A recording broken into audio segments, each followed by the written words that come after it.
Hello, and welcome to Sleeper Historian. Imagine you wake not in your bed, but on the cold ground beside a dusty road. Your feet ache. Your cloak is damp from last night's rain, and ahead of you lies hundreds of miles more. It is the Middle Ages, and you are a pilgrim on the long, uncertain road to Santiago de Compostela. The journey is equal parts holy devotion and sheer survival. Blistered feet, empty stomachs, strangers who may be saints or thieves. Before we take our first step together, take a moment to like the video and subscribe. But only if you genuinely enjoy what I do here. And let me know in the comments where you're tuning in from and what time it is for you. It's always fascinating to see who's walking this journey with us, even from afar. Now, dim the lights, take a slow breath, and close your eyes as we follow the winding paths of medieval pilgrims, listening to their prayers, their hunger, their fear, and their hope. Congratulations, you've just joined the road to Santiago. The morning smelled of damp earth and old wood smoke, and the air hung heavy with the kind of silence that belongs to days when everything is about to change. A thin mist rolled lazily over the fields, curling around hedgerows and half, sleeping cows that didn't much care whether history was unfolding or not. Along the dirt track outside a small village in northern France, a cluster of people gathered with bundles slung over their backs, wool cloaks that had seen better winters, and a nervous excitement that showed more in their fidgeting hands than in their faces. These were pilgrims, ordinary souls setting out on a road that promised salvation, blisters, lice, and perhaps, if the saints were listening, a little eternal mercy. It was a strange sight, if you looked closely. Bakers, with calloused hands walking next to merchants, who had sold everything they owned, and widows carrying bread crusts wrapped in cloth, and the occasional nobleman dressed down in an effort to look humble. Though to be fair, most nobles never quite managed it. There's only so much humility one can exude while wearing boots that cost more than a peasant's entire hut. Still, here they were, shoulder to shoulder, pretending that centuries of social order didn't matter on the road to Santiago. The track itself was unforgiving, muddy where last week's rain had lingered, rocky where carts had carved their grooves. Every step forward meant dirt creeping into shoes, or for those too poor for shoes, mud squishing between bare toes. The smell of animals clung to the road as carts laden with hay or goats passed by, driven by villagers who paused to eye the pilgrims with a mixture of pity and amusement. After all, sending yourself across half of Europe to see the bones of an apostle was either the height of devotion or the height of foolishness. Most villagers quietly leaned toward the latter. Yet there was something contagious about the determination in the air, as if each pilgrim were carrying not only their sack of bread and water, but also a secret hope too heavy to share aloud. Some hoped for forgiveness of sins, some for healing from illness. Others, more practical, hoped simply to escape their debts, since disappearing onto the pilgrim road was a surprisingly effective way of dodging creditors. Whatever the reason, each step was a gamble with blisters, hunger, and the occasional bandit hiding in the woods. The pilgrims walked with the awkward energy of people unused to journeys. Their gaits were uneven, their backs stiff, their shoulders already sore from straps biting into them, and it was only morning one. Still, there was chatter, an old man humming a psalm half off key, a young woman whispering prayers under her breath, and somewhere in the middle of the group, a merchant loudly explaining how he had once sold spices to a man who claimed to have seen Jerusalem. Everyone ignored him, though his story grew more dramatic with every retelling. It was the kind of group where you could already spot who would be the complainer, who would mysteriously fall ill after the first hill, and who would somehow eat their entire food supply by the third mile. The pilgrim road, like any road, had a way of exposing people quickly. If you tried to imagine yourself among them, it wouldn't be hard to smell the sweat already rising, the wool cloaks damp with mist, the faint tang of onions in someone's breath, and of course the sound of boots slapping against mud, mixed with the occasional donkey bray from an animal stubbornly refusing to move forward. There was always at least one donkey. It was almost a rule of medieval travel. No pilgrimage was complete without a donkey that held up the entire procession by staring blankly at a patch of grass. And perhaps the funniest thing about this whole gathering was that everyone pretended to know exactly what they were doing.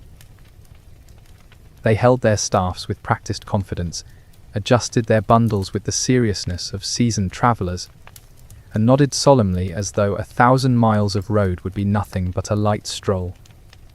You know, like when someone today insists they'll totally get fit this year after buying a treadmill, only for it to become an expensive clothes hanger 3 weeks later.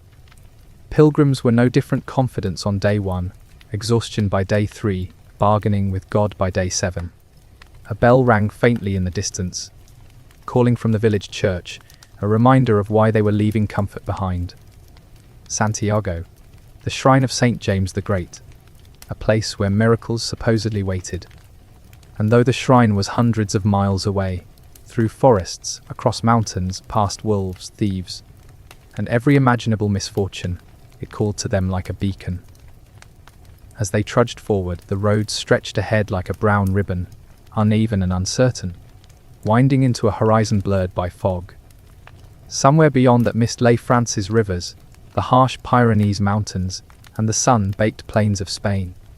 But for now, all that mattered was the rhythm of footsteps, the sound of cloaks swishing, and the awkward realization that someone's pack was already falling apart. It was in these small details that the road truly began.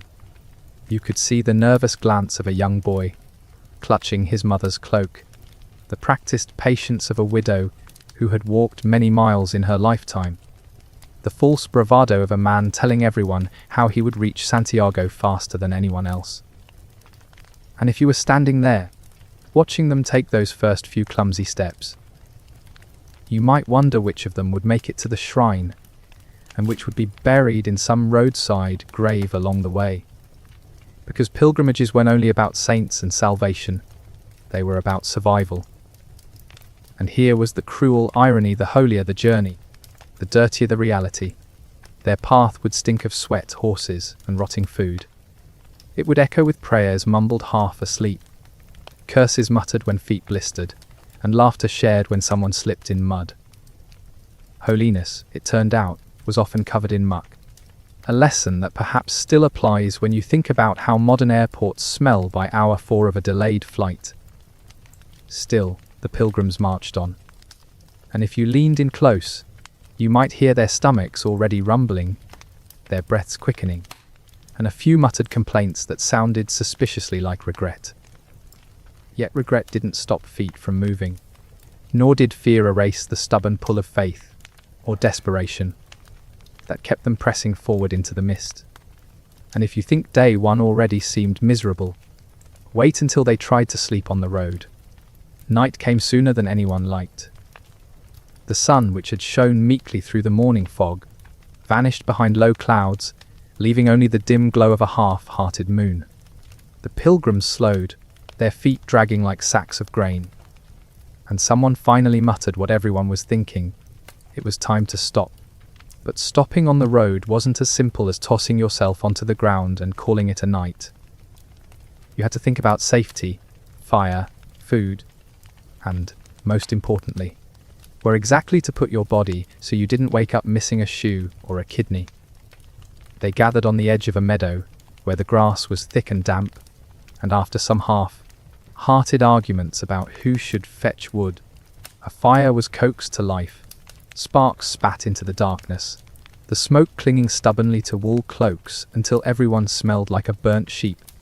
They huddled close, their faces lit in amber, and for the first time that day, silence fell. Not the holy silence of prayer, but the exhausted silence of people realizing they had made a terrible life decision. Dinner was a loose word for what they shared. A hunk of black bread here, a chunk of cheese there, and a thin soup that could best be described as warm water with ambition. Someone produced onions from their pack.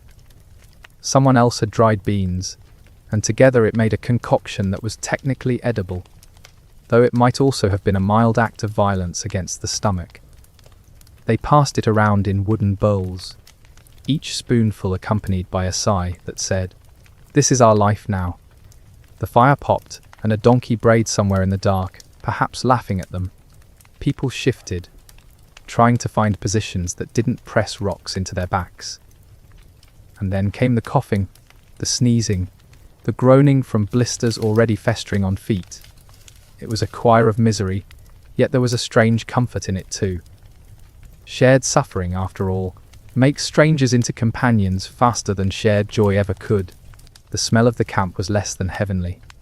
Damp wool mixed with sweat, onions, smoke, and the unmistakable tang of unwashed bodies. Who hadn't considered that maybe a quick dip in the village stream before leaving would have been a smart idea? But this was the Middle Ages. Bathing was viewed with suspicion, like the kind of thing only dangerous people or heretics did too often. So they lay there, proud in their filth, congratulating themselves for being closer to God through sheer odor. If holiness were measured by smell, this group was already halfway to sainthood. It was then, in the deep hours of the night, that reality set in for the first time. Wolves howled faintly in the distance, not too close, but close enough that mothers pulled children tighter under their cloaks. Every crack of a twig sent eyes darting toward the trees. Bandits were known to haunt the pilgrim roads, waiting for tired travelers to drop their guard. And while wolves might hesitate to attack a group, men with knives had no such qualms.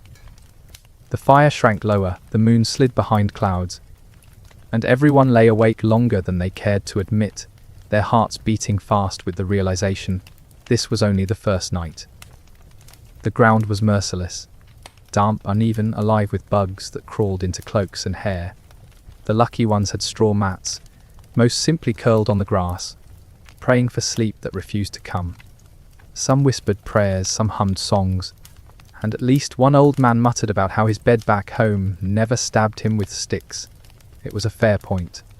After all, pilgrimages had a way of reminding you just how much you loved your mattress, an appreciation you'd only feel again in the 21st century when your online order for memory foam finally arrived 2 weeks late. When sleep did come, it was shallow and restless. Dreams of Santiago tangled with nightmares of wolves, of thieves, of endless walking with no end in sight.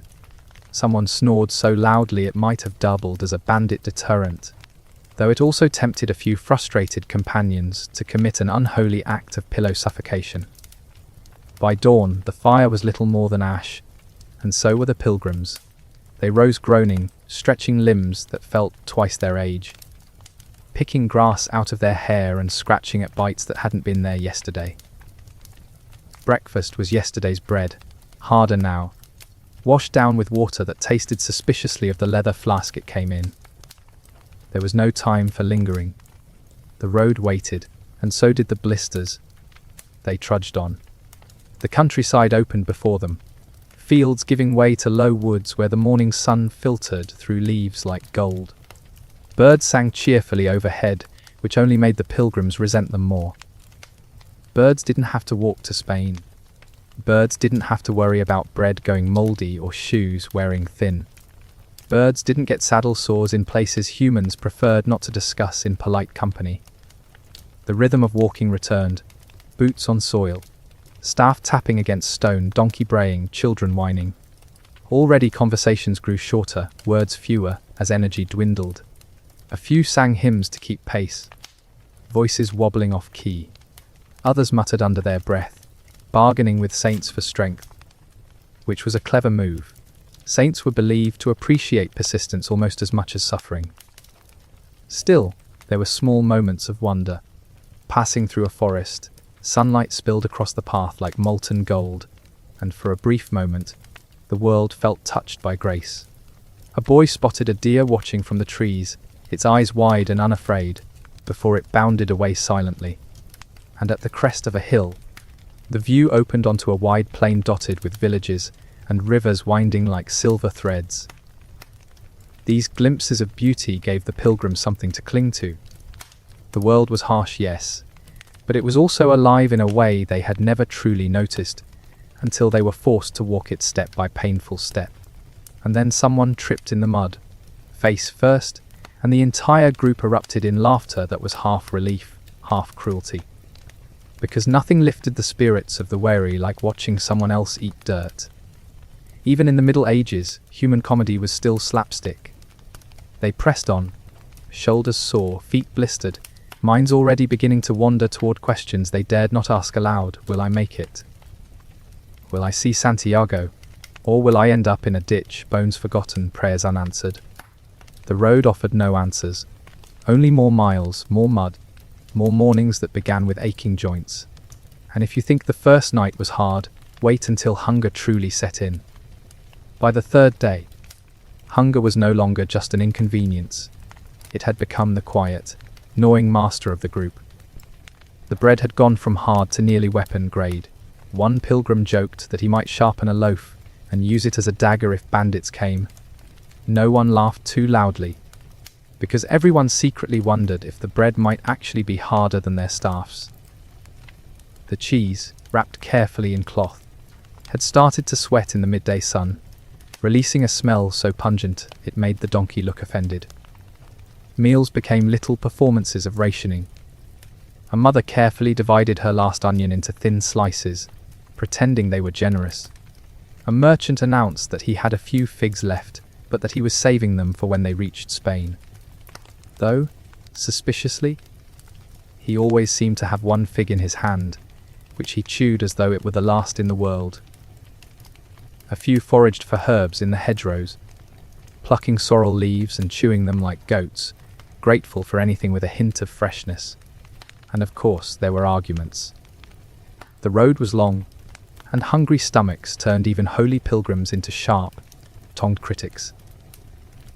One complained that another's donkey took up too much of the road. Another grumbled that someone else snored too loudly. A young man muttered that surely the saints would forgive them if they cut the journey short by a few dozen miles, and just claimed they'd walked it all.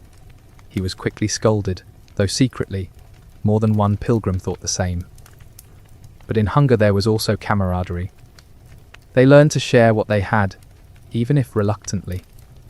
When someone produced a heel of bread, it was passed around, broken into bits that barely touched the tongue before dissolving into disappointment. And yet, the act of sharing, of breaking bread together, was what kept them from despair. If nothing else, they could say, we are still alive, together. The villages along the way were both blessings and curses. Some welcomed pilgrims with open arms, offering a little bread or wine, proud to show Christian charity. Others saw them as nuisances, mouths to feed that gave nothing back. Begging was a common necessity, and though most townsfolk gave something, there were times when the pilgrims were chased away like stray dogs. The humiliation clung to them like their cloaks, heavy and damp. Yet no one turned back. Pride was a luxury they had left at the village gate on day one. The smells of those villages were a reminder of what they had left behind: fresh bread from ovens, meat sizzling over fires, herbs drying in bundles above cottage doors. These scents drove them half mad, and though they pretended not to notice, everyone stared just a little too long at windowsills where loaves cooled, or at children chewing apples with sticky fingers. It was the cruelest of temptations, a reminder that the world still had comfort while they walked themselves into misery. At night, hunger didn't let them sleep. Stomachs growled so loudly they competed with the crackle of the fire. Someone joked that if the donkey lay too close, it might not survive the night. Again, no one laughed too hard, because the thought wasn't entirely a joke. The road itself offered no mercy. Stones bit into thin shoes, blisters popped and oozed. Knees ached with every climb. The weather alternated between damp cold that clung to bones and sudden sun that burned faces already wind-chapped. There was no rhythm, no balance, only the unpredictable moods of the sky.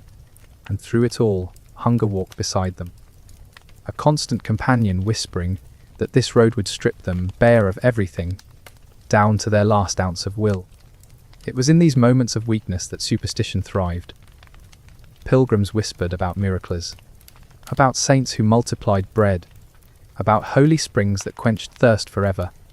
Stories circulated of travelers who had been fed by angels, or who had found entire loaves lying mysteriously on the roadside. These tales were retold around fires, half believed, half desperate. Hope, after all, is easier to swallow than an empty stomach. And yet, even amid the misery, there were bursts of humour. A man with a particularly dramatic limp claimed he was walking in holy rhythm, and that his awkward step was actually a divine sign. Another swore he saw St. James in a passing cloud, only for the shape to quickly resemble more of a fat goose. Laughter rolled through the group, not because the joke was particularly funny, but because laughter itself was food, thin, fleeting, but enough to fill the air for a few moments. If you had been there, walking among them, you would have smelled not just the sweat and smoke, but also the strange cocktail of hope and despair that clung to the group. You would have seen how eyes grew hollow yet shone with stubborn light, how hands trembled as they tore bread into pieces too small to matter, how shoulders hunched under not just the weight of sacks, but of miles yet to come. And you would have realized, perhaps uncomfortably, how close these pilgrims were to our modern selves. Strip away the iPhones, the vending machines, the fast food wrappers, and what remains is the same gnawing hunger, the same desperation to reach a destination, the same tendency to argue over nonsense when tired and starving. The only difference is that today, someone would have written a scathing online review about the donkey by now. By the fourth day, feet dragged more than they walked. Some pilgrims leaned heavily on staffs, others on each other. The road wound upward into low hills, the kind that looked harmless from a distance, but turned vicious once you were climbing them. Breath came in ragged gasps, sweat dripped into eyes, and blisters became craters that turned every step into a quiet scream. Still, they pushed forward, muttering prayers not out of devotion, but out of desperation. St. James, let me not collapse. St. James, just one more hill, and in the cruel way of all journeys, the hills never seemed to end. For every crest reached, another rose just beyond, taller and crueler. A few pilgrims wept openly, their tears streaking dust into muddy trails on their cheeks. Others swore under their breath, words far from holy.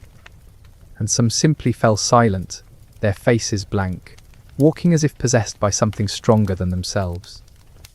The irony, of course, was that this suffering was supposed to be part of the point.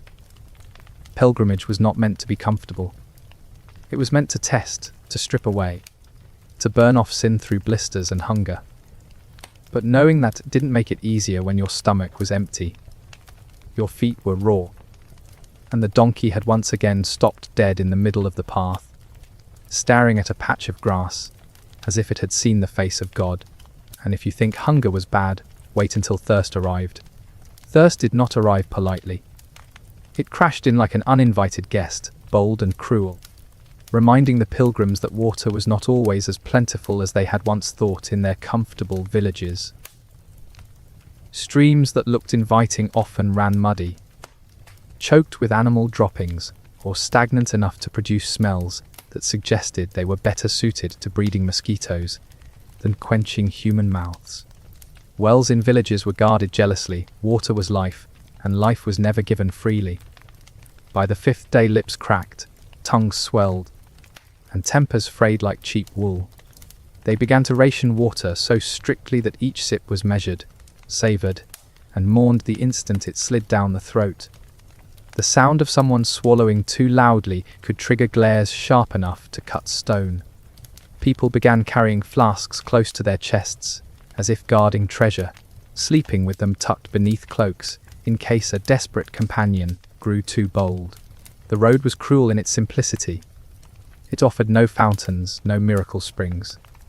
Just dry miles, long stretches of dust that stuck in teeth and throat, coating everything in grit. The pilgrims' prayers grew shorter, sharper. St. James, send rain. St. James, give us one cloud, just one cloud. And sometimes, rain did come, but always at the wrong time. When clouds broke, it wasn't a light blessing. It was a deluge, sudden and merciless.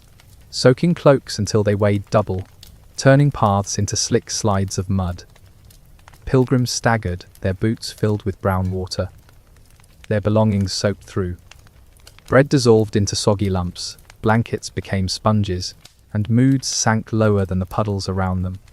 Someone cursed the heavens with such passion that even the donkey looked scandalized.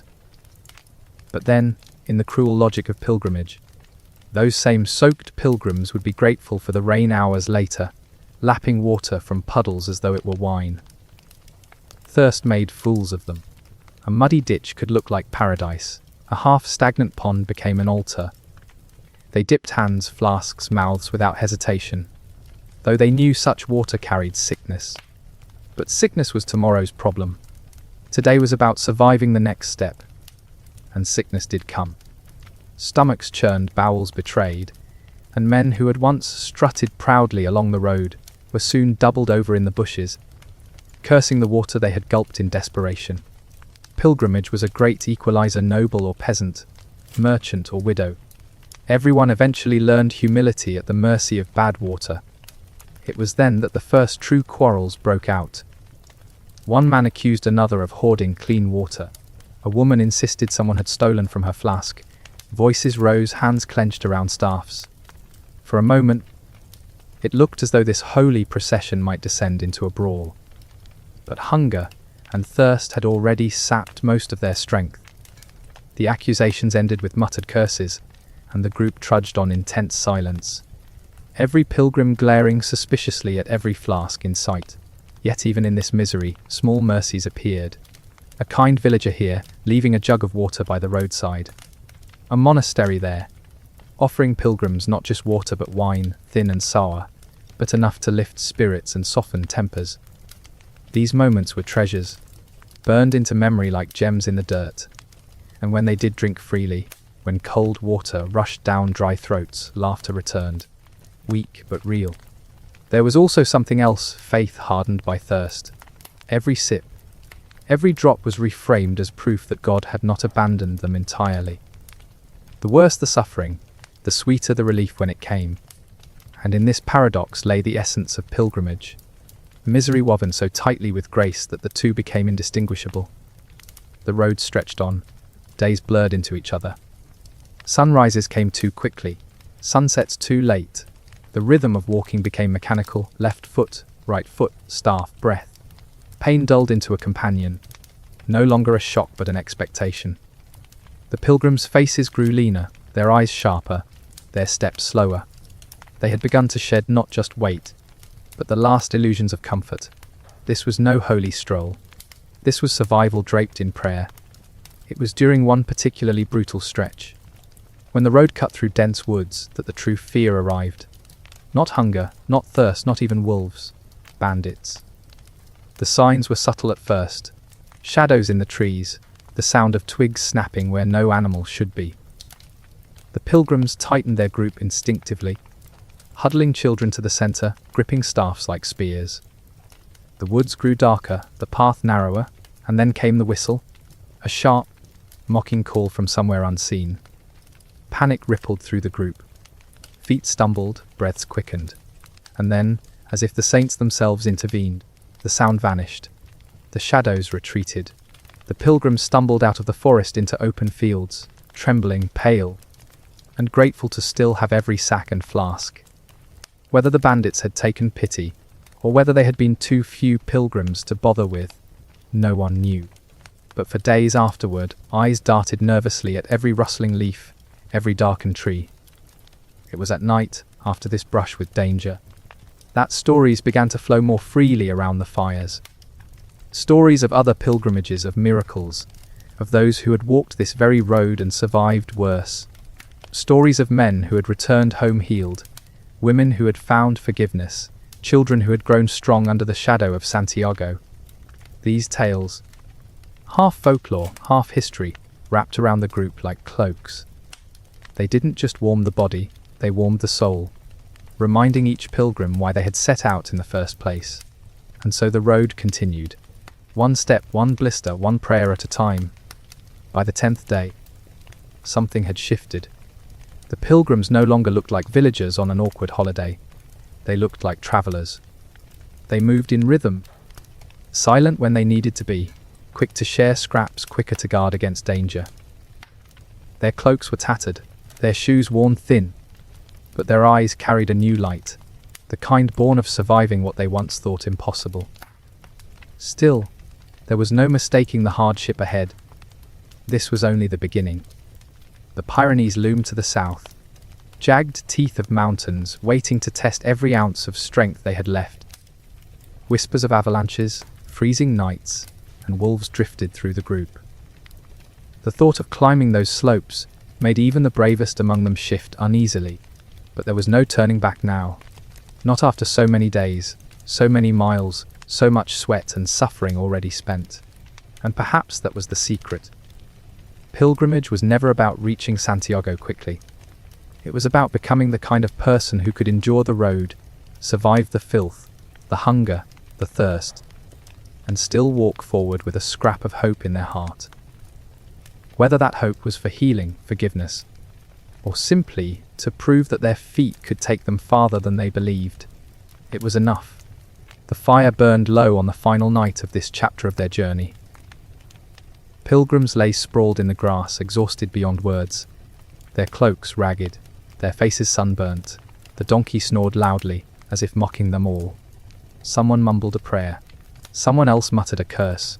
And above them, the stars stretched endlessly, silent witnesses to a road that had claimed many lives and yet still drew more with every generation. Sleep came slowly, tangled with fear of tomorrow. The Pyrenees waited. The mountains were no longer just a rumor. Their jagged peaks cut the horizon even from here, distant but unavoidable. Each pilgrim knew that hunger, thirst, and blisters had only been the first test. The mountains would be the second, and the mountains had no mercy. Because if they thought thirst was cruel, wait until they felt the cold of stone and snow. The mountains did not wait politely on the horizon. They loomed. Jagged snow-flecked peaks rose like the teeth of some giant beast, daring the pilgrims to approach. For days, they had watched the Pyrenees grow larger with every step, and now, finally, they stood at the foothills, staring up as though the sky itself had dropped a wall in their path. No one said much. No one needed to. Their silence was an admission. This would be worse than anything so far. The first incline was deceptive, almost gentle. Grass still grew here, sheep still grazed, and cottages dotted the slopes, their smoke curling lazily into the morning air. The pilgrims walked with renewed energy, relieved to escape the flat monotony of the plains.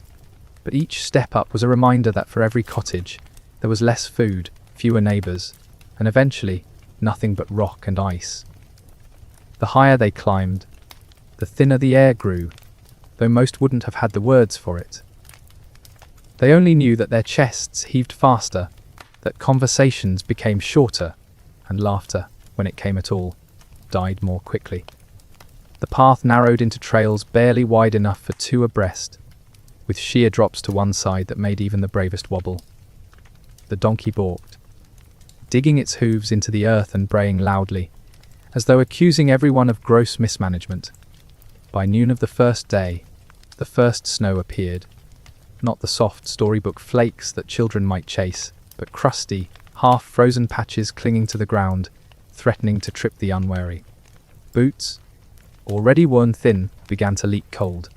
The pilgrims pulled cloaks tighter, but wool could only do so much against wind that sliced like knives. Fingers stiffened around staffs. Lips turned blue. The jokes grew fewer, but if hunger on the plains had gnawed slowly, here it roared. Food was scarcer than ever. Villages were left behind, monasteries rare, and the road offered nothing but frostbitten roots and stubborn patches of lichen. Bread went stale so quickly in the cold that chewing it was an exercise in dentistry. Dried fish cracked like kindling. And yet, they ate it anyway, gnawing until their jaws ached, grateful for anything at all. Water, at least, was everywhere. Streams of melting snow cut through the rocks, fresh and icy. A blessing after the parched misery of the plains. They cupped hands into the freezing flow, letting it sting their skin before gulping greedily. The first sip was heavenly, the second numbing. the third painful enough to make teeth chatter. But thirst was no longer their torment. The cold had taken its place. Nights on the mountains were merciless. Firewood was scarce, and what they found burned damp and smoky, more smolder than flame. Pilgrims huddled together for warmth, cloaks layered, bodies pressed close, dignity forgotten. The donkey, smelling suspiciously worse by the day, became a valued source of body heat. More than one pilgrim admitted, quietly, in whispers, that they owed their toes to that stubborn beast. And then came the snowstorm. It arrived without warning, clouds sweeping over peaks, as though someone had overturned a cauldron of ash. The wind screamed down the slopes, carrying with it a blizzard that blinded, choked, and froze all at once. The path vanished. The world narrowed to a swirl of white, each pilgrim barely able to see the one stumbling in front. Feet slipped on ice, staffs clattered against hidden stones. Curses flew into the storm and were swallowed whole. Some fell, most rose again. One old man did not. He sank into the snow, shaking his head when others tried to haul him up, muttering that Santiago could wait, that he was too tired, too cold. They begged, they pleaded, they even tried to drag him. But in the end, exhaustion proved heavier than will. The group moved on, eyes red, breaths ragged, carrying not just their packs but the weight of leaving him behind. Pilgrimage was holy, yes, but holiness did not erase reality. The mountain claimed whom it wished. By dawn, when the storm broke, the landscape looked like another world. Snow blanketed everything, softening the jagged rocks into gentle curves, hiding the dangers beneath. The pilgrims shuffled forward, half in awe, half in dread. It was beautiful, yes, but beauty had a sharp edge here. Beauty could kill. And yet, somehow they laughed again. Not because things were easy, but because they were absurd. Their boots were frozen stiff, their cloaks crunched with ice. Their noses dripped constantly, leaving frozen stalactites that gave them all a vaguely ridiculous look. One woman joked that if St. James saw them now, he'd mistake them for beggars from the North Pole. The group laughed harder than the joke deserved, desperate for relief from the weight of the mountain. It was then, in that fragile laughter, that something remarkable happened. A kindness. A small monastery, tucked into the slope like a secret, opened its doors. The monks inside offered bowls of steaming broth, thin but warm, and straw beds in a barn that felt more luxurious than any castle. For a few hours, the pilgrims thawed, bones loosening, hearts softening. They slept like the dead, dreamless and heavy, before the bells woke them for prayers. The monks warned them the worst was yet to come. The highest pass lay ahead, winds fierce enough to strip flesh, avalanches that crushed whole caravans. But they also blessed them, laying hands on their heads, marking crosses on their foreheads. And sometimes, blessings mattered more than warnings. So the pilgrims rose again, packs slung over weary shoulders, staffs in hand. Ahead lay snow, ice, danger, and if they were lucky, the descent into Spain. The mountains waited. If hunger and thirst had been cruel teachers, the Pyrenees would be merciless examiners. The pass was not a road so much as a dare. It rose before them like the spine of a sleeping dragon, jagged and white, the trail a faint scar carved into its back. The monks had not exaggerated. This was no place for the faint-hearted. The wind howled even before they climbed, as though warning them away. But pilgrims rarely listened to warnings. They adjusted cloaks, tightened straps, muttered prayers, and began their slow, painful ascent. The higher they climbed, the more the world shrank. The plains behind them disappeared into mist, and even the foothills looked like toys. The path narrowed until two could no longer walk side by side. It clung to the mountain with stubborn persistence, a ribbon of ice daring them to slip. To the left, a sheer wall of rock. To the right, nothing but empty air and a drop so steep it made stomachs knot. No one looked down too long. The snow was deep now, knee-high in places, and every step became a battle. Boots sank, legs burned, and lungs screamed for air that never seemed enough. Cloaks flapped violently in the wind, threatening to lift smaller pilgrims off their feet. Beards froze into brittle spikes. Faces turned raw red, unrecognizable. The donkey, somehow, trudged onward with a grim determination, though even it stopped occasionally, turning its head as if to say, "You've all lost your minds." Then came the avalanches. The first was distant, a muffled thunder rolling across the peaks. Everyone froze, hearts hammering, staffs gripped tight. Snow cascaded down a neighboring slope, a massive white curtain swallowing trees, rocks, everything in its path. It ended in silence so complete it felt like the world had stopped breathing.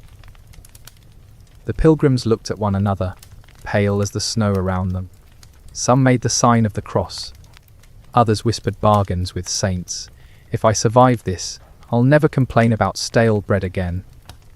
The second avalanche was closer, too close. It began with a crack, sharp, splitting like the world's largest whip. Then the snow above them shifted, groaned, and roared. The pilgrims ran, or rather stumbled frantically, feet sinking, arms flailing. Snow poured down the slope, a monstrous wave in slow motion, bearing down with a force no man could outrun. One pilgrim slipped, screaming, and was dragged up by two others just as the edge of the avalanche rushed past. The ground shook, the air filled with choking powder, and then silence again. When the cloud cleared, they saw the path ahead had disappeared, buried, gone. In its place was a slope of fresh snow, smooth and treacherous. The group stood gasping, eyes wide, until someone suggested, insanely, that they simply climb over it. What else was there to do? And so they did, crawling on hands and knees, every step threatening to send them sliding into the void. By some miracle, or perhaps a very distracted guardian angel, they made it across. Night fell before they reached the summit. The sky turned purple, then black, pierced by stars so sharp they seemed to cut the air. The cold was beyond words. Breath froze into crystals before leaving mouths. Tongues went numb. Fingers stiffened into claws. They huddled together, teeth chattering, trying to sleep on bare rock. No one really slept. They drifted in and out of half-consciousness, jolted awake whenever the wind screamed too loud or a wolf howled in the distance. Ah yes, the wolves. They appeared in the dark, yellow eyes glinting from the tree line below. Shapes moved silently, circling, waiting. The pilgrims clutched staffs tighter. The donkey pressed close to the group, ears twitching wildly. Wolves rarely attacked large groups, but hunger could drive even caution away. One pilgrim muttered that he'd rather face another avalanche than a wolf's teeth. Another replied that at least wolves were quicker. Nervous laughter followed, brittle as the ice beneath them. At dawn, frost clung to cloaks and hair, turning the pilgrims into statues of ice. Rising was agony, joints stiff, blisters frozen into solid lumps. But the summit was near. Just a little higher, just one more bend. They dragged themselves upward, staffs striking the frozen ground like drumbeats of desperation. And then, suddenly, they were there. The summit opened before them, a barren expanse of snow and rock. But beyond, to the west, the view broke them open. The mountains fell away into rolling hills bathed in golden light, Spain stretching endlessly beneath the rising sun.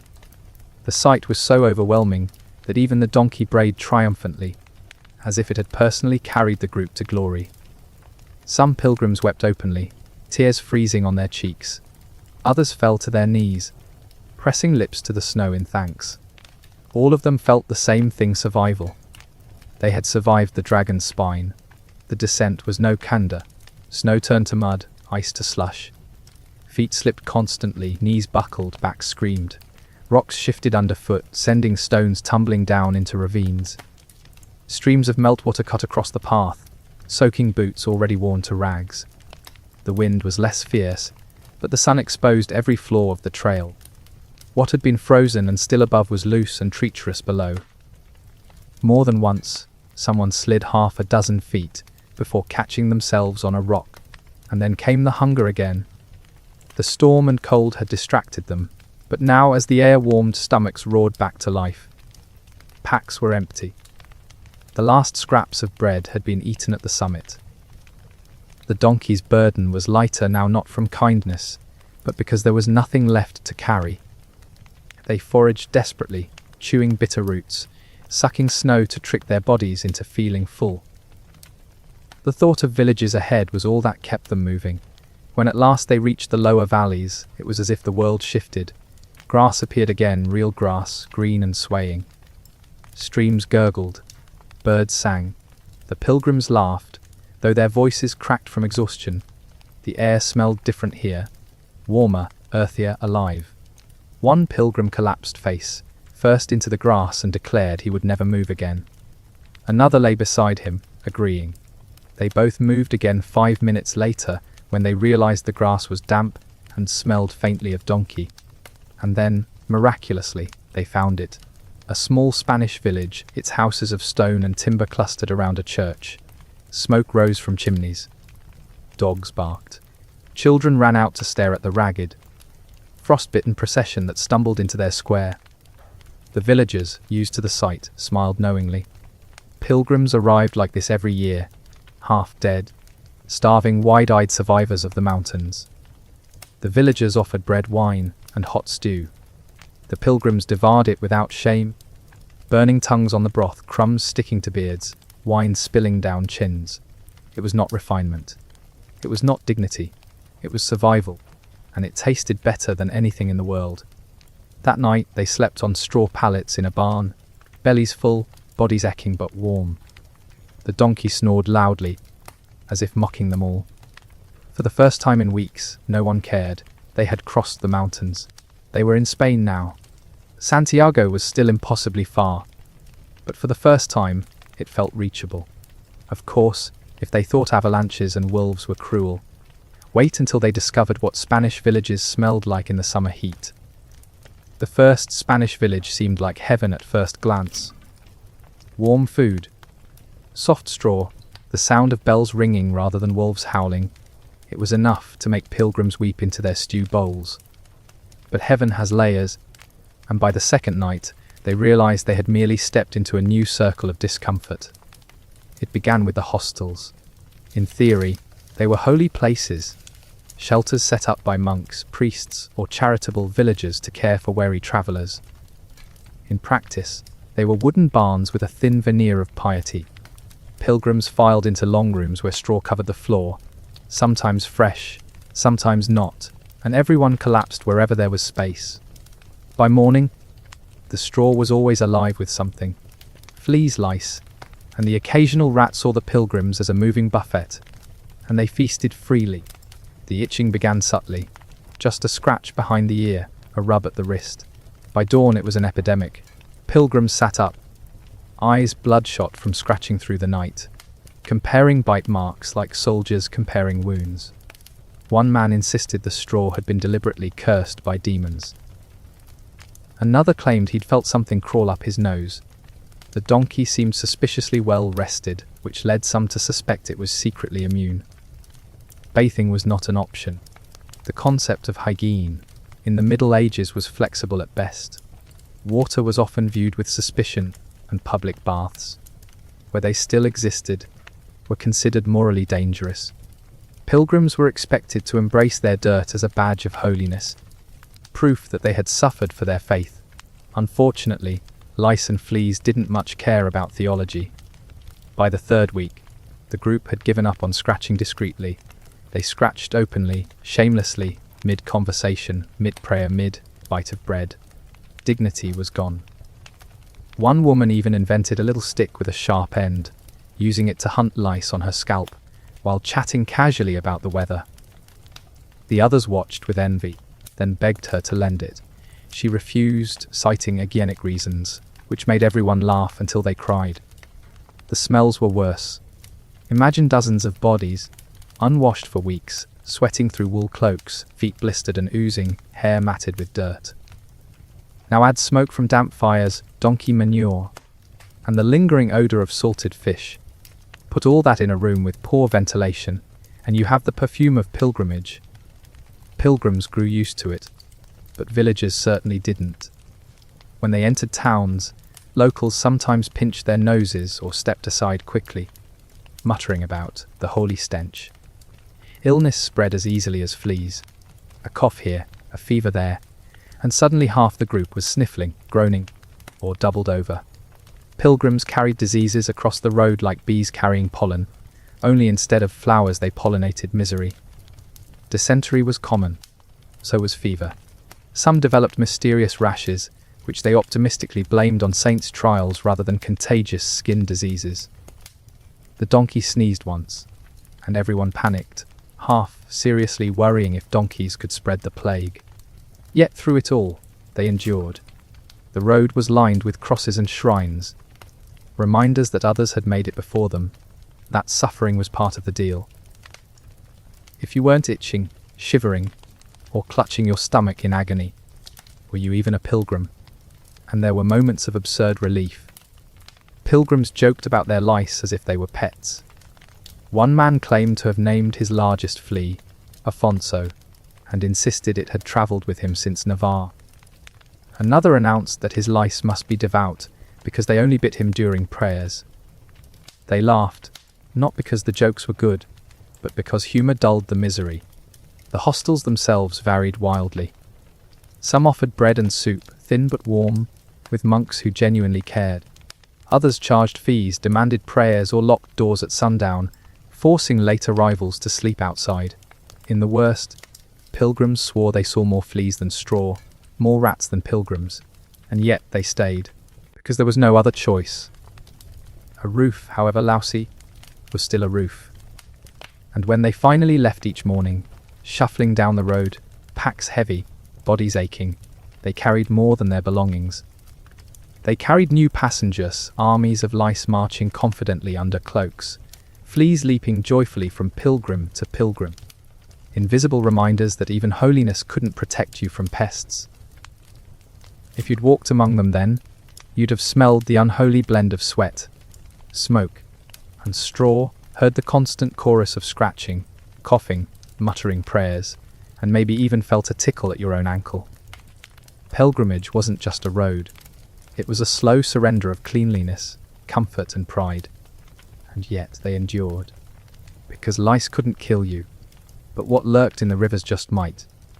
If hunger had been the villain on the plains and cold the tyrant in the mountains, water was the trickster god of the valleys. At first glance, it seemed abundant. Rivers cut through fields, streams trickled down slopes, wells dotted villages. The pilgrims drank freely, cupping hands into flowing water, grateful for relief. But gratitude soon soared, because medieval water came with surprises. The first pilgrim fell sick only a day after leaving the mountain hostel. At first, it was dismissed as fatigue. He staggered, complained of dizziness, then suddenly vomited into the ditch. By evening, he was doubled over, his groans carrying into the night like a warning. By dawn, others followed. Moans, retching, the unmistakable signs of dysentery. The group staggered forward in misery, stopping every few minutes as someone dashed behind a bush. One man didn't even bother to leave the road. Too weak to care about dignity, the donkey wisely kept its distance. The water, of course, was the culprit. Streams were as likely to carry animal waste as they were to carry snowmelt. Wells in villages were rarely pristine. And who could guarantee that the same river used to fill one's cup wasn't also where villagers washed clothes? Or worse, dumped chamber pots. The pilgrims didn't have filters, purifying tablets, or the faintest concept of bacteria.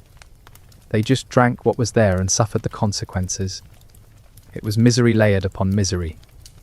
The blisters from the Pyrenees still burned, lice still feasted, and now their stomachs churned violently. Every step threatened disaster. More than once, the road was decorated with evidence of their illness, a reminder for those behind not to drink from that stream. Of course, desperation often overruled caution, and the cycle repeated itself. Meals offered little reprieve. Food spoiled quickly in the Spanish sun. Fish went rancid, bread molded, cheese crawled with tiny invaders. Pilgrims ate it anyway. Hunger was a tyrant, and fear of sickness could only hold out so long against an empty belly. One pilgrim swore that he could tell the difference between holy mould and dangerous mould, claiming the blue patches meant God's blessing. No one believed him, but most still ate from his loaf when desperate. And then there was the meat, or rather the absence of it. Fresh meat was rare, reserved for feasts or sold in markets the pilgrims couldn't afford. What they got was usually salted pork, tough as leather, so salty it made lips crack and tongues sting. They gnawed anyway, joking that if the wolves didn't eat them, the pork might. The donkey was eyed suspiciously once or twice, but loyalty, or perhaps the sheer effort of butchering, kept it safe. Wine was the saving grace. Not fine vintages, of course, but rough, saw stuff sold cheaply in villages. It was safer than water, or at least less likely to kill outright, and it dulled the misery. Pilgrims drank greedily, coughing at the sharpness, cheeks flushed in the evening firelight. Wine became medicine, comfort, escape.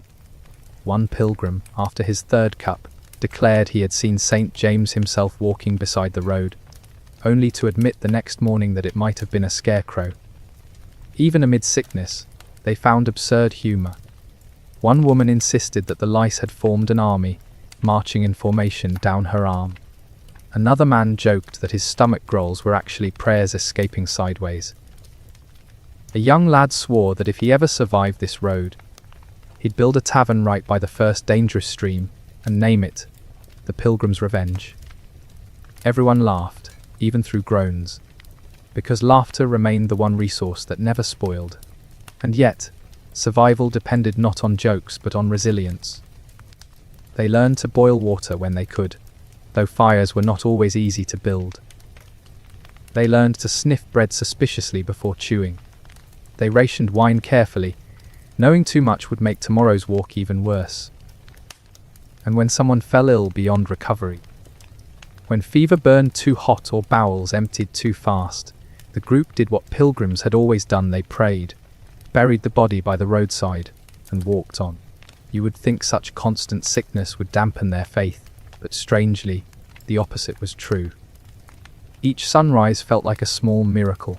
Each sip of safe water, each bite of unspoiled bread, each night without fever became proof that God, or luck, was with them. Faith wasn't just theology on the Camino. It was survival psychology. It kept feet moving when bodies begged to collapse. If you had walked beside them, you'd have seen faces pale from dehydration, lips cracked, eyes glazed with fever. You'd have smelled the sore tang of sweat and sickness, the faint sweetness of wine clinging to cloaks. You'd have heard the endless chorus of coughs, sneezes, groans, prayers, and the rhythmic thud of staffs striking the road. It was not glorious. It was not noble. It was human misery dressed in wool, marching stubbornly toward a shrine. And yet, step by step, they endured. Because no matter how full the water or spoiled the bread, worse dangers waited ahead. The road had a rhythm now. Step, staff, step, cough. A kind of weary music hummed from the column of pilgrims as they trudged across Spain, their bodies slowly adjusting to blisters, hunger, and the occasional unpleasant bout of dysentery. The land rolled gently, fields opening wide, dotted with olive trees, and the sound of distant bells calling villagers to prayer.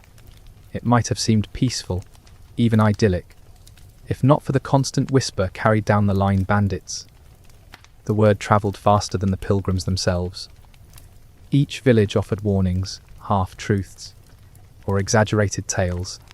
Don't linger in the oak grove, one farmer muttered as he sold a crust of bread. They'll slit your purse strings before you even notice. Another villager, lowering her voice dramatically, told of a pilgrim found stripped to his underclothes, tied to a tree, his possessions gone, his dignity with them. Some swore that the bandits weren't just thieves but devils in disguise, servants of Satan sent to tempt wary travellers. Others claimed they were merely hungry peasants, no different from the pilgrims themselves, just less patient, less holy, and more willing to use a knife.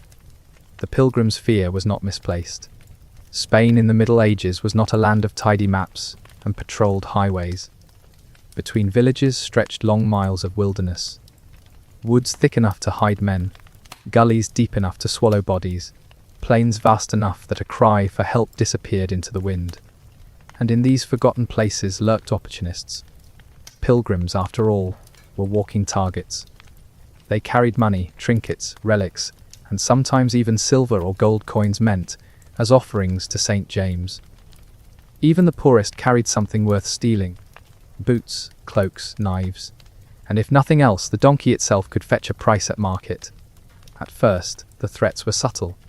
A shadow moving where no one should have been.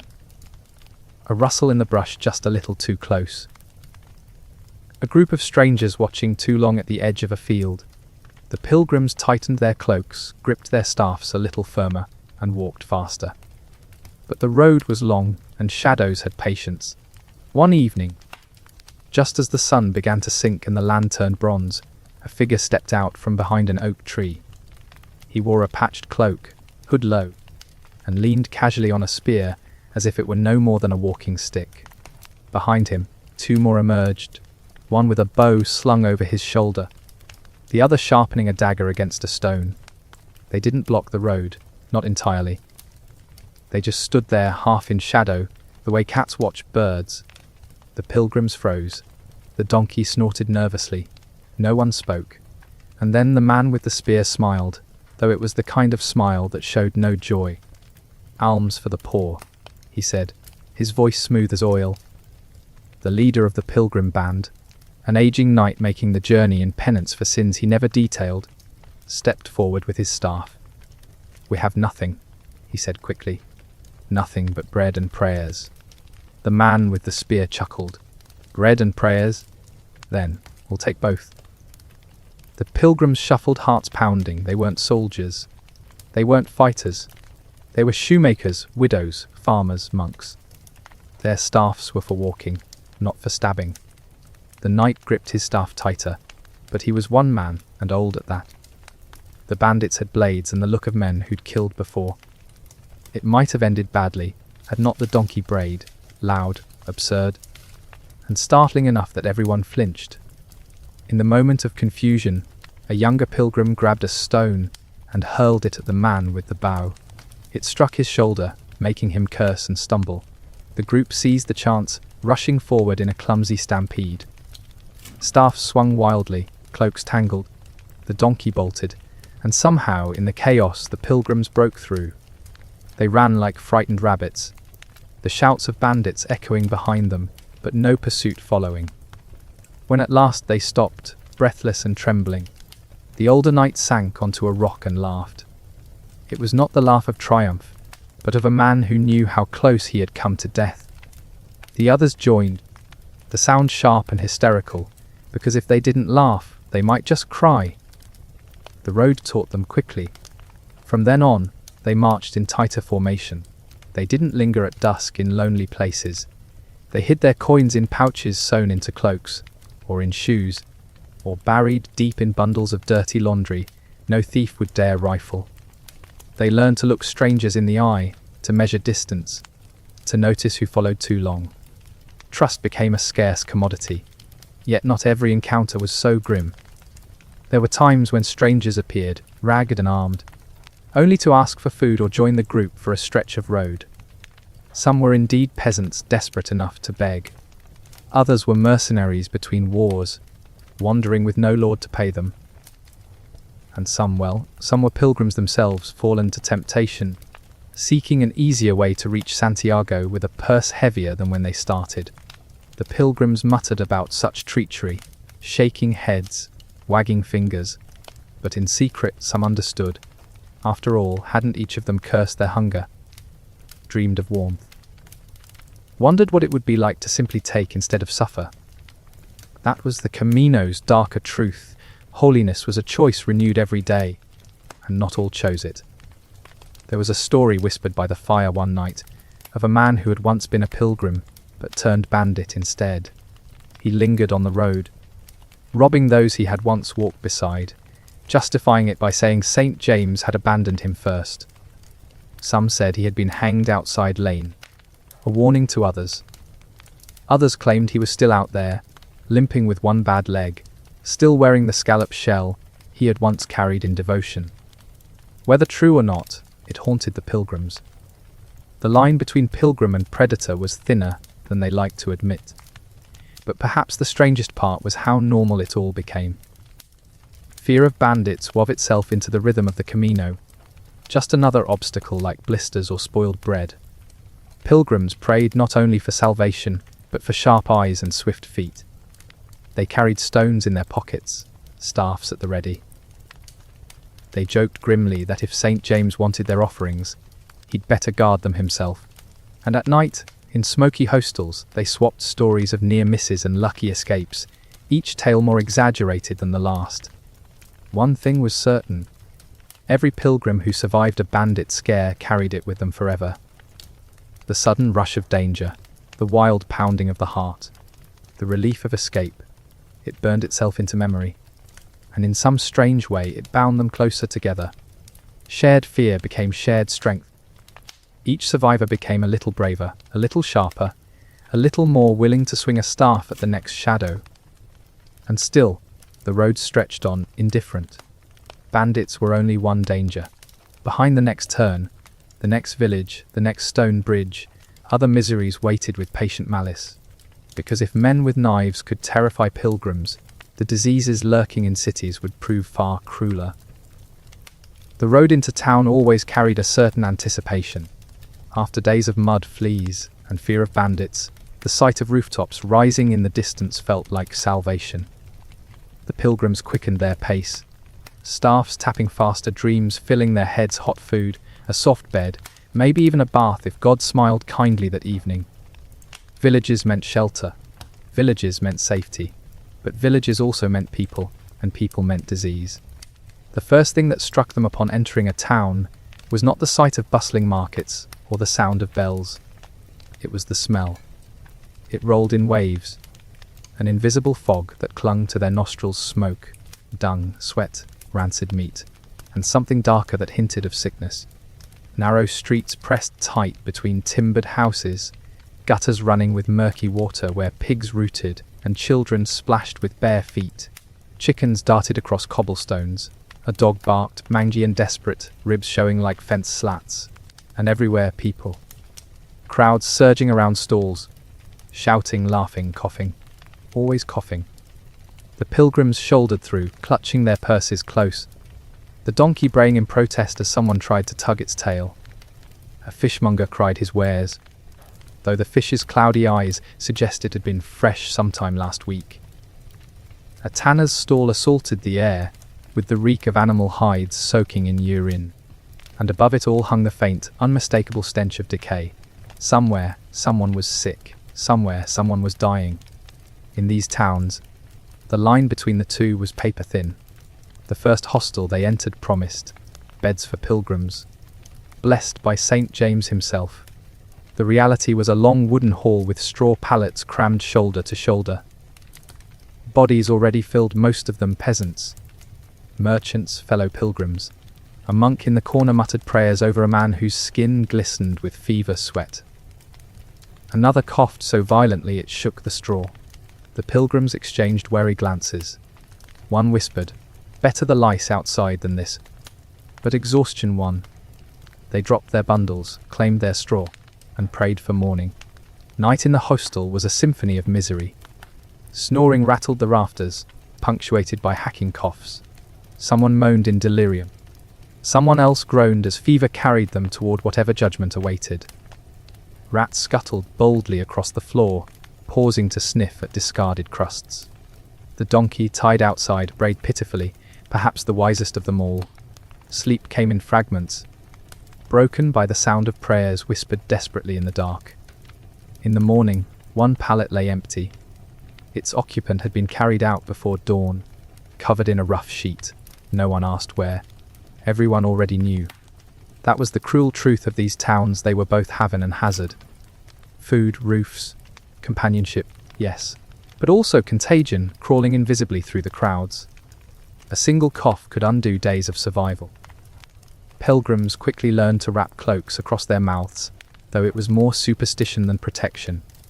They sprinkled herbs into their water, burned incense, pressed scallop shells to their lips as charms.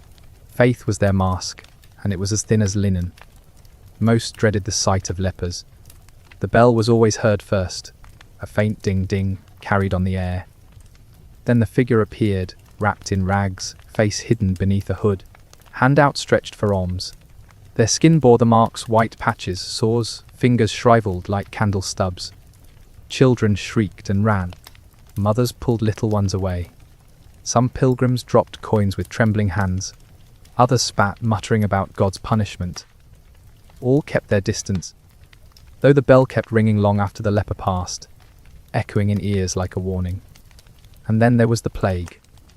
Not always, not everywhere, but whispers of it travelled faster than any pilgrim. "It's in Burgos," one villager whispered. "In Len," another swore. Some claimed it was spread by bad air, others by sin itself. Pilgrims debated anxiously in smoky taverns, would Santiago protect them, or was the shrine itself a breeding ground of death? None dared answer. If you had walked among them, you would have felt the unease woven through the streets.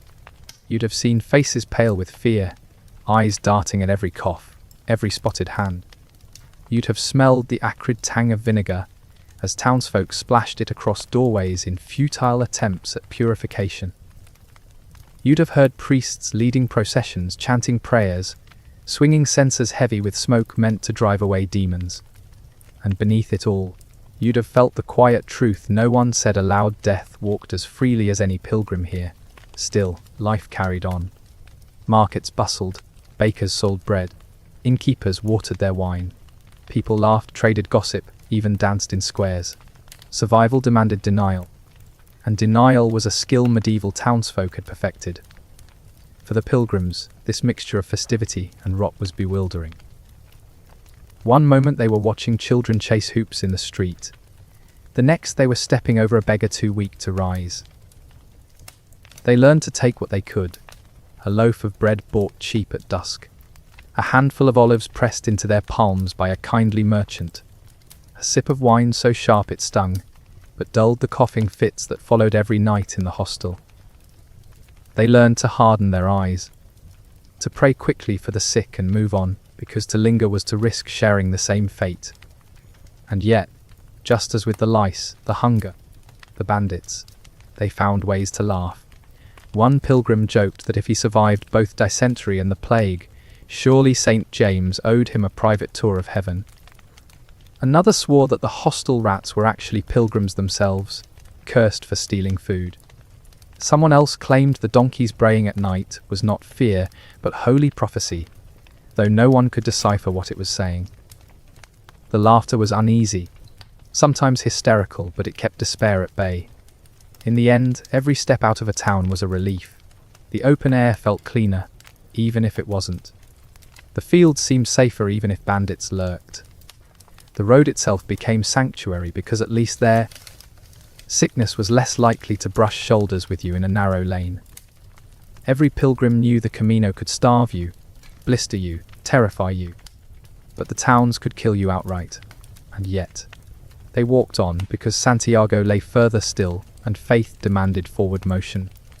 But if disease haunted the towns, what haunted the soul was temptation, because the road was not only a trial of body, but of spirit, and the sins waiting ahead would prove more seductive than bandits or plague. The road had taught the pilgrims much about suffering.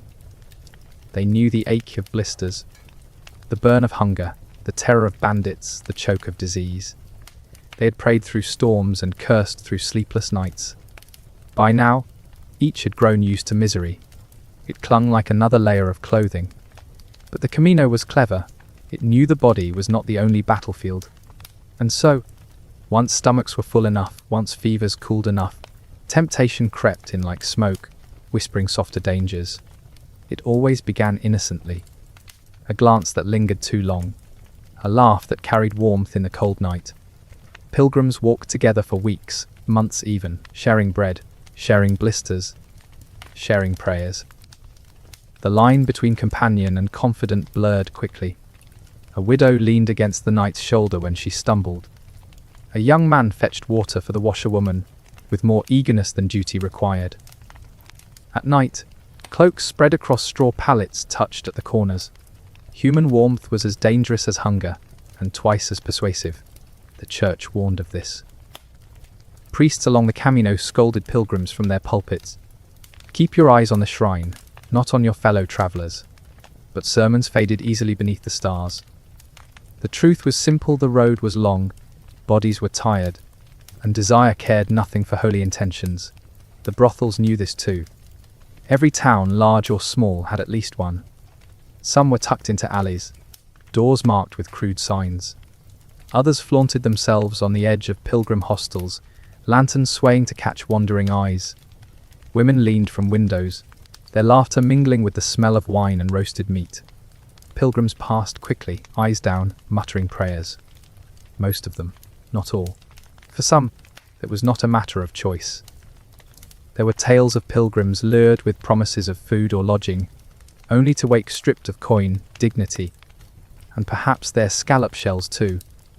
There were darker whispers of women forced onto the road, dressed as pilgrims themselves, their shells nothing more than bait for the lonely. Whether truth or rumour, it filled the Camino with unease. And yet, desire did not need a brothel. It thrived in glances and touches, in stolen moments by the fire, in laughter that lingered too long. Pilgrims confessed temptations to priests, then walked out and repeated them before the dust of the confessional had settled. Some convinced themselves that Santiago forgave along the way, so long as they kept moving forward. Others justified with humour. If the road gives blisters to my feet, why not comfort to my heart?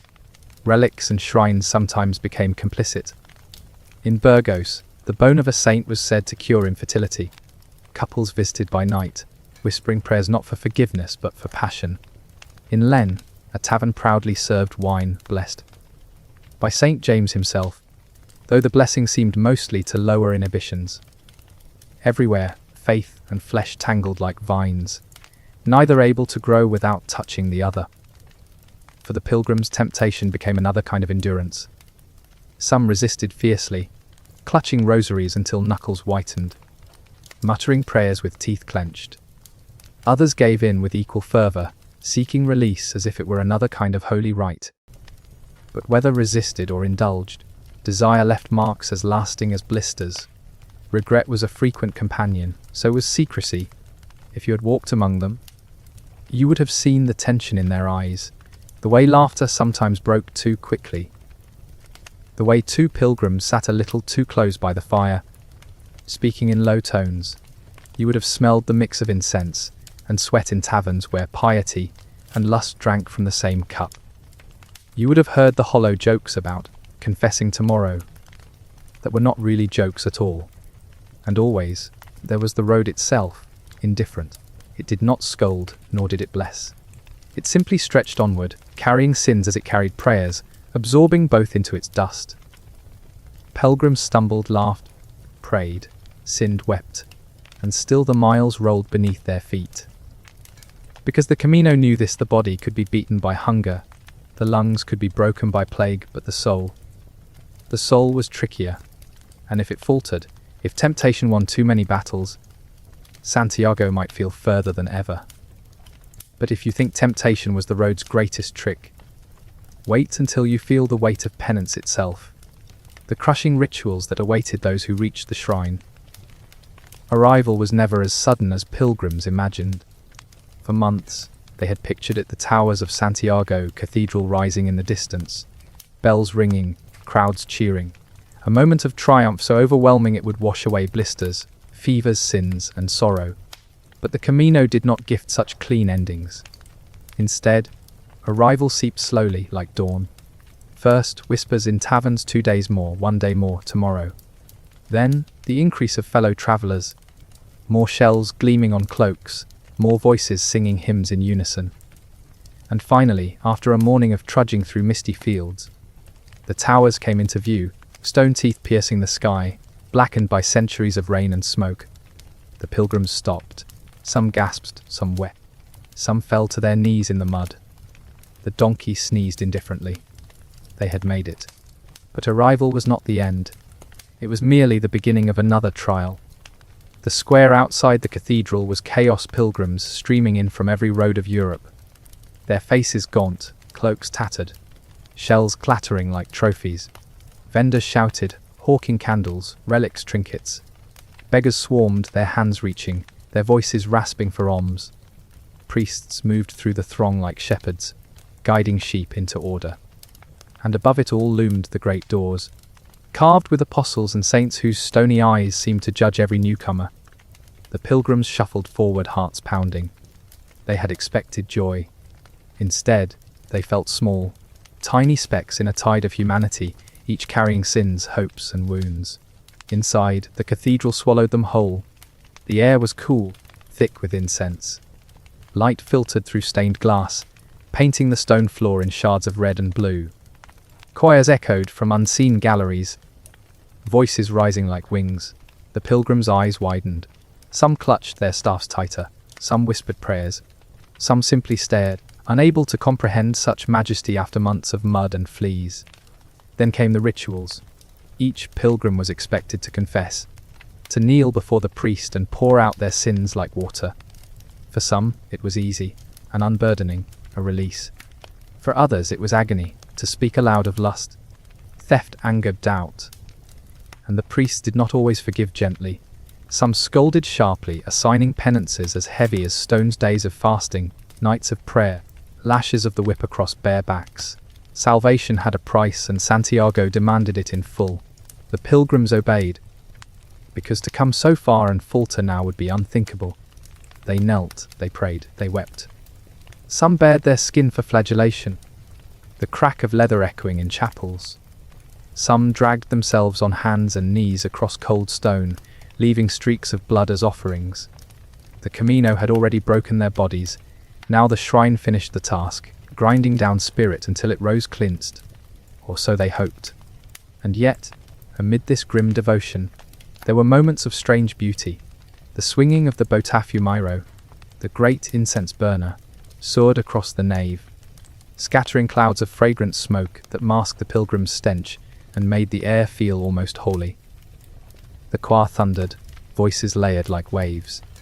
Candles flickered, thousands of flames trembling in devotion. For a moment, even the most cynical pilgrim felt lifted, carried beyond blisters and lice into something vast and mysterious. Still, not all were satisfied.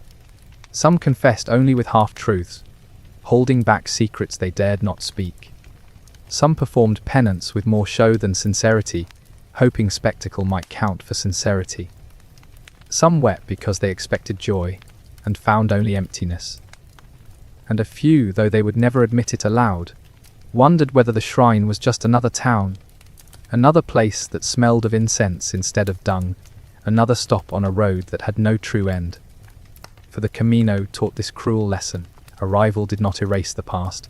Feet still blistered, bellies still ached, bodies still carried scars and diseases. Faith did not heal wounds so neatly.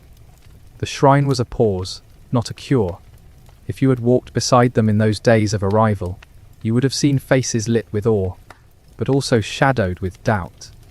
You would have smelled incense thick enough to mask sweat, but not despair. You would have heard hymns that lifted hearts, and confessions that broke them. And you would have felt the strange weight of expectation pressing on every soul. Now that you are here, what will you do next? Some chose to stay, clinging to the cathedral like drowning men to driftwood. Some turned back toward their homes, dreading the return road more than they had dreaded the journey here. And some whispered that perhaps the true pilgrimage began only after reaching Santiago, because how could one go back to ordinary life after walking so far, after suffering so much, after bartering with both God and hunger for survival? Arrival was not an ending, it was a mirror, and each pilgrim saw something different staring back. But if penance weighed heavy within stone walls, the return to the open road carried a different kind of trial. The question of what waited beyond Santiago, and whether the pilgrim who walked home was the same person who had set out. Leaving Santiago was harder than arriving. Not because the way was steeper, or the roads crueler, but because for the first time in months, pilgrims faced a question they had not dared to voice. What now? The cathedral bells tolled as they stepped beyond the square, their cloaks heavy with the scent of incense, their pockets lighter from alms and offerings. Some had shells stitched proudly to their hoods, proof of their pilgrimage. Others carried candles, scraps of relic cloth, or even tiny bones bought from relic sellers whispering promises of holiness. They walked away slowly, turning back again and again. as though the towers might vanish the moment they stopped looking. The Camino that stretched ahead felt different from the one they had endured on the way to Santiago. Outward bound, every blister, every hunger pang, every swollen joint had pointed toward a single goal: reach the shrine, and all will be well. But now the road felt endless. The promise of healing, of redemption, of joy fulfilled had already been tasted, and for many, it was not as sweet as imagined. Some carried disappointment like a stone in their chest. The confessions had been spoken, the penances done, the holy smoke inhaled, and yet the restless ache remained. Their sins clung stubbornly, like burrs on wool. For some, guilt deepened after Santiago, sharper than before, for now they knew that even 1,000 miles and the shrine of Sane, James could not erase the shadows they carried within. Others were intoxicated, glowing with pride, shells glittering like medals. They strutted down the road homeward, recounting tales of their journey to anyone who would listen. Storms weathered, thieves bested, miracles glimpsed. They were not returning empty. They were heroes now, veterans of the Camino. Every step back toward their villages carried the anticipation of retelling, of boasting, of being greeted with awe. But the road home was not merciful. The same mud, the same stinking rivers, the same bandits lurked in the same forests. Many pilgrims had spent their last coins in Santiago, leaving them vulnerable again to hunger, to cold, to begging at the doors of strangers. The shrine gave absolution, but it did not give bread. Some turned bitter. They muttered at night fires that the church fattened itself on the weary, taking coins from desperate hands and giving back only smoke and words. Others, fearful of such heretical thoughts, silenced them quickly, crossing themselves, spitting in the dirt as though to expel the devil from their tongues. If you had walked beside them on this return, you would have seen a strange procession. Some still limped, leaning on staffs polished smooth by weeks of sweat. Some carried infants born on the road, baptized hastily in village fonts. Some trudged barefoot, their shoes long since eaten by the Camino. And some were corpses, pilgrims who died at Santiago and were carried home by companions, their bones wrapped in cloth, their shells pinned to coffins as eternal proof of the journey. Villagers along the way treated returning pilgrims differently. On the way to Santiago they had been welcomed with alms, seen as holy wanderers, souls on a quest. On the return, they were sometimes viewed as beggars who had already taken their share. A pilgrim with a shell was no longer sacred. He was a man who had finished, and now demanded food again. Doors shut more quickly. Coins dropped less readily into outstretched hands. And yet, for all its hardships, the road home shaped pilgrims more profoundly than arrival had. They had seen the shrine. They had touched the stone where thousands had laid their hands. They had breathed the incense, sung the hymns, endured the rituals. And yet, as they trudged eastward, they realized the Camino itself had changed them far more than the cathedral ever could. One pilgrim, an old woman with hair white as ash, confessed this aloud one night by the fire. She said she had gone to Santiago to ask for healing of her blindness in one eye. The shrine had not given it. She still saw the world in half light, crooked and dim. But she said that on the road she had learned to walk by listening, by smelling, by touching. She could feel the wind shift before rain came, hear the difference in a river's voice between deep water and shallow. She said Santiago had given her nothing, but the road had given her everything. Others nodded. They too had begun to sense that the Camino itself was the shrine, that every blister, every mile, every shared crust of bread was a prayer far deeper than incense. By the time they neared home, many pilgrims wore two faces. Outwardly, they carried pride. Shells displayed like trophies, tails ready for the hearth fires of their villages. Inwardly, they carried something more fragile, more difficult to name, a restlessness, a knowing, an awareness that the world was wider and stranger than the fields they had once tilled, wider than their parish priest's sermons. Some returned to their families only to find themselves strangers. Husbands returned to wives who had learned to live without them. Children did not recognize fathers. Farms had been sold, debts accumulated, neighbours moved on. Pilgrimage had not frozen time. It had only carried the pilgrim away from it. Others never returned at all. They vanished into other roads, other pilgrimages, as though Santiago had only awakened a hunger for wandering. A shell on the cloak became not the end, but the beginning of a life spent moving from shrine to shrine, a holy vagabond, and there were darker endings. Some pilgrims came home bearing sicknesses caught on the road. Dysentery, fever, sores that never healed. They limped into villages only to collapse days later. But their journey complete not at Santiago, but in shallow graves dug behind their parish church. But in every ending, whether bitter or sweet, one truth echoed. No pilgrim returned the same as when they had set out. The Camino marked them, carved into their bodies and souls. Whether in scars, shells, or memories, the road stayed with them. Even centuries later, when you read their names in faded registers or trace their shells carved into stone, you can feel it, that strange afterlife of pilgrimage. A journey that never truly ended. For in truth, the Camino was not about reaching Santiago at all. It was about walking home again, carrying both the shrine and the silence of the road within you, until the day you walked no further. When pilgrims died on the road, they rarely stayed dead in the imagination of those who survived. To trudge mile after mile beside a companion, to share bread and fleas and curses and laughter, only to bury them in a shallow ditch by a roadside chapel, such a loss could not remain ordinary. And so, stories grew. The bones of pilgrims took on a glow of sanctity. If you died on the Camino, it was whispered, you went straight to heaven. You needn't wait in purgatory like the rest of poor souls, chewing through centuries of penance. No, the road to Santiago had already burned you clean. Blister by blister, hunger pang by hunger pang. Death mid-journey was not tragedy, it was graduation. Pilgrims told one another this around firelight, eyes darting toward the shadows, desperate to believe it. Villages along the route learned to honor these fallen travelers. Sometimes they built tiny hermitages on the graves, chapels no bigger than a stable stall. Sometimes the bones were reburied under the floor of a local church, marked only by a shell scratched into the stone. Centuries later, archaeologists would dig up these nameless skeletons and find, tucked against their ribs, scallop shells still faintly gleaming. And then there were the miracles. One story told of a pilgrim struck down by fever who rose the next morning to find the fever gone, and his skin shining with a light like dawn.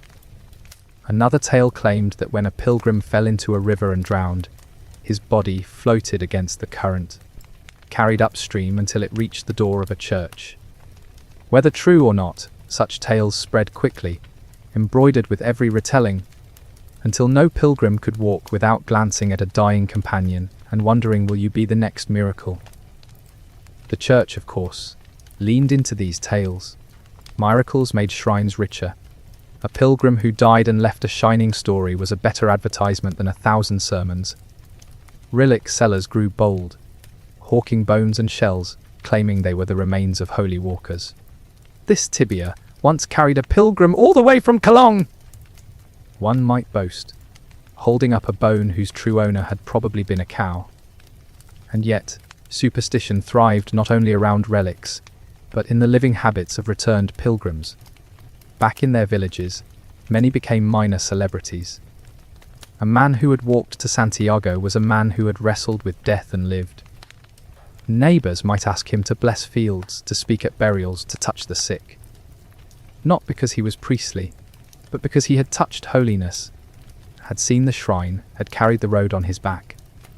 Some returned pilgrims even began to live half like saints, half like ghosts. They withdrew from their farms, built huts on the edges of town, and lived on bread and water.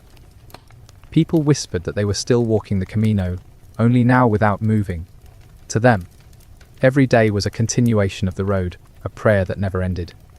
But others returned with darker shadows. Some became wanderers, unable to sit still, cursed with a hunger for road dust.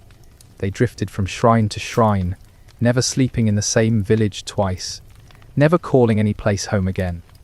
They were pitied, sometimes feared, people said the road had eaten their souls. One chronicler tells of a woman who returned from Santiago and refused to eat bread unless it was shared with a stranger. Her neighbors thought her mad, but she said the Camino had taught her that no crust belonged to one mouth alone. Another man, a stonemason, carved scallop shells into every building he worked on for the rest of his life. Even barns, even privies. To him, the Camino had imprinted itself so deeply that every wall was a pilgrimage. And then there were the tales that blurred miracle and madness. A farmer's daughter who had returned from Santiago claimed that every night St. James himself visited her dreams, telling her to keep walking. She wandered barefoot across Spain, muttering prayers, until she collapsed in a field and never rose again. Some called her saint, others lunatic. Legends even grew around entire villages along the Camino. A hamlet might boast that no pilgrim ever died within its borders, that its well never dried, that its bread never moulded. Pilgrims loved such stories, for they gave them hope that the next night's lodging might be touched with grace.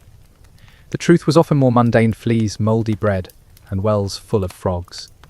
But a pilgrim could not walk without stories, and so they believed. Back home, the shells themselves became relics. Hung over doors, stitched into cloaks, placed on graves, they whispered of journeys completed and prayers spoken.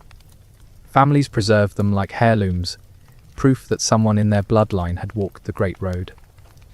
And centuries later, when the shells turned brittle and cracked, they were buried with their owners, as though the road itself might reach into the afterlife. If you could step into the kitchens of medieval Europe, you might have overheard such stories told around hearthfires. Grandchildren tugging at sleeves, begging to hear again how grandfather slept in a ditch, how grandmother kissed the bones of saints, how lightning struck but spared the pilgrim's cart. These tales were both entertainment and instruction, a reminder that the world was vast, that the road to Santiago could turn a nobody into a legend. Of course, the reality was usually less glowing. Many pilgrims returned with little more than lice, scars, and a cough that never left them. They boasted in taverns but were forgotten the next year. Some even found that their pilgrimage counted for little with creditors, who still demanded rent, or with neighbours who still held grudges. You could not feed your family with incense, after all. Yet, the idea of pilgrimage as transformation never died. Even those who had never walked began to feel its echo. Sermons told parishioners that to live was to walk a Camino, to endure blisters of the soul, until one reached the heavenly shrine. And so, the road to Santiago lived on not only in dusty feet, but in metaphors, in the marrow of medieval faith. Perhaps the strangest afterlife of all belonged not to the pilgrims themselves, but to the idea of pilgrimage. Long after the bones of walkers turned to dust, their journeys lingered as memory, shaping how Europe understood suffering, holiness, and travel itself. To walk, to hunger, to ache, and to arrive, this became the rhythm of devotion, echoing far beyond the roads of Spain. And so, even centuries later, you can still feel their presence, in the shells carved into church walls, in the whispers of legends, in the roads themselves, which remember the press of 1,000 feet. Pilgrims may have died, but the Camino did not die with them. It lives, stubborn as weeds in stone, eternal as dust. If you think this strange life of pilgrims is haunting, wait until you see how the Camino itself refused to stay still, twisting and changing through wars, plagues, and empires. The Camino did not die when the pilgrims did. Roads have a strange kind of memory. They outlive empires. They ignore kings, they laugh at wars. Even when swords clashed across Spain, even when cities burned, the old paths to Santiago kept their grooves, pressed by the weight of countless feet. The Black Death swept across Europe, leaving villages hushed, churchyards overflowing, whole towns vanished like smoke. You might think that in such terror no one would dare walk hundreds of miles across strange lands. But some still did, perhaps more than before. If death was certain at home, why not gamble on the road? Why not die walking, rather than waiting for the plague cart to stop at your door? Monks wrote of pilgrims stumbling half, mad through plague fields, coughing blood, still clutching their shells as though they were shields against invisible arrows. Wars, too, tried to strangle the Camino. French knights thundered south, Moorish forces swept north, Spanish kingdoms tore at one another like dogs. Roads were patrolled by soldiers instead of priests, villages filled with smoke instead of hymns. And yet, pilgrims slipped through. They disguised themselves as beggars, bribed soldiers, or simply walked around the battlefields. Even war could not close a path sanctified by so many prayers. The Renaissance shifted the world again. Men with compasses and caravels pointed west to new continents, chasing gold instead of shrines. The Camino lost some of its luster. Who needed dusty roads when you could sail to the Indies? But it never disappeared. A trickle of walkers still moved, stubborn as weeds in cracked stone. In the centuries that followed, the Camino became less of a flood, more of a whisper. A handful of hermits here, a group of peasants there, always moving toward Santiago. They no longer filled chronicles, but they still filled inns, still carved shells into church doors, still left their bones by the roadside. And then, strangely, it began to wake again. Not because of kings or popes, or wars, but because the world itself grew restless. In the modern age, when planes could carry you across oceans in hours, people longed for something slower. In an era when voices echoed through telephones and screens, people longed for silence. And so, the Camino breathed again. Today, you can still hear the footsteps. Not just monks and peasants, but bankers, teachers, teenagers with earbuds, retirees with backpacks, mothers pushing strollers, fathers walking in memory of children. They come from Tokyo, from Buenos Aires, from New York, from tiny villages in the Alps.